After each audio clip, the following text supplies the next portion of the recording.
Tiernan, we've just announced Andrew Mitchell's arrival at the club. Tell us how pleased you are to be able to bring him here. Absolutely delighted. It's another part of the jigsaw. It's something that we talk about a lot. We have a vision. We know where we want to go longer term, and we understand totally that January is a really difficult month.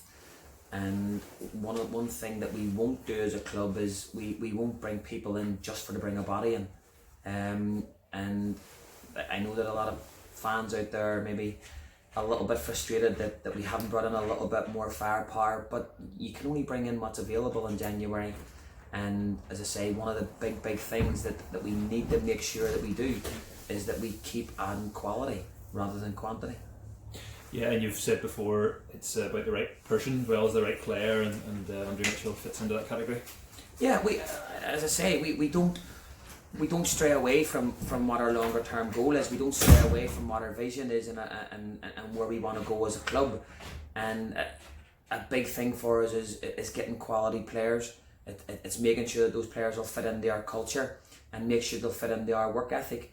And that's sometimes not easy to get. So when the right person comes along, it's important that we snap them up. And Andrew, as an individual, obviously has kind of got back into the Linfield team recently and done very well. So you're maybe pleasantly surprised to be able to bring him here in January as opposed to end of season. Yeah, Andrew's a top player. He played first team for Rangers, has won leagues with Crusaders, has won leagues with Linfield.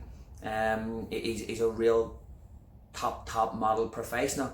And I think what impressed me the most was his hunger to continue to be successful. How badly he was prepared to give up his job to come and play full time, and how he bought into the Larne way.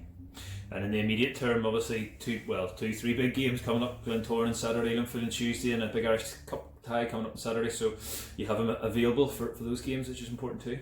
We don't have him available for the Linfield game, unfortunately, which was part of the agreement in getting him out in January.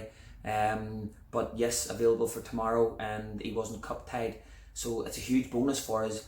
Today was his first day at training, and already you've seen the standard was lifted, and boys now starting to fight for competition of places in the middle of the park, and that's what we want to do. That's where we want to go as a club. We're totally and utterly comfortable with where we are as a club. We know that we're still very early in our journey. We know that we still have an awful lot to do, but we're comfortable with that. And what we don't want to do, as I said, is we don't want to just bring people into our football club that aren't the right fit and aren't part of what we're doing longer term.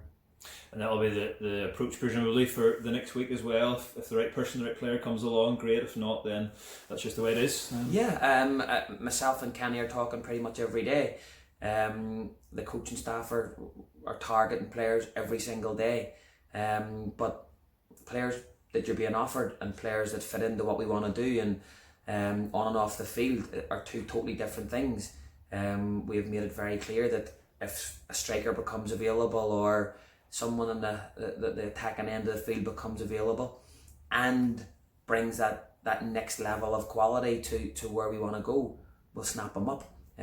But at this moment in time, that hasn't been the case. Sometimes things change very quickly in football as well. Maybe somebody else does a deal and it has a knock-on effect type thing, so things can change very quickly. Yeah, we now have we have obviously signed Andy. I don't know whether I'm giving something away here by saying there's another pre-contract that we will hopefully announce in a very short space of time. And we're continuing to look. We're always on the lookout for quality players and quality people that will help piece together that jigsaw. But we're not in a hurry. It doesn't need to be done tomorrow. It doesn't need to be done next week if they're not right. I think the fans and the board and Kenny and the players, we've made this very, very clear. We know where we want to go. We won't take our eye off where we want to go. But this is a marathon and this is a journey, and we don't need to do it, as I say, straight away. And just finally, those next block of games that I mentioned, big games coming up and maybe an opportunity to get last Saturday out of our system at Seaview. Yeah, last Saturday was probably the biggest disappointment in my time as manager at Larne Football Club. And I think, and I make no bones about it, the manner in which we get beat. It wasn't the fact that we got beat, but as I say a lot, the boys hurt more than anybody. We've had a tremendous week, and that the boys have absolutely rolled their sleeves up. We're working really, really hard to get better at what we do, and we've no doubt that this process will continue. Super, thank you.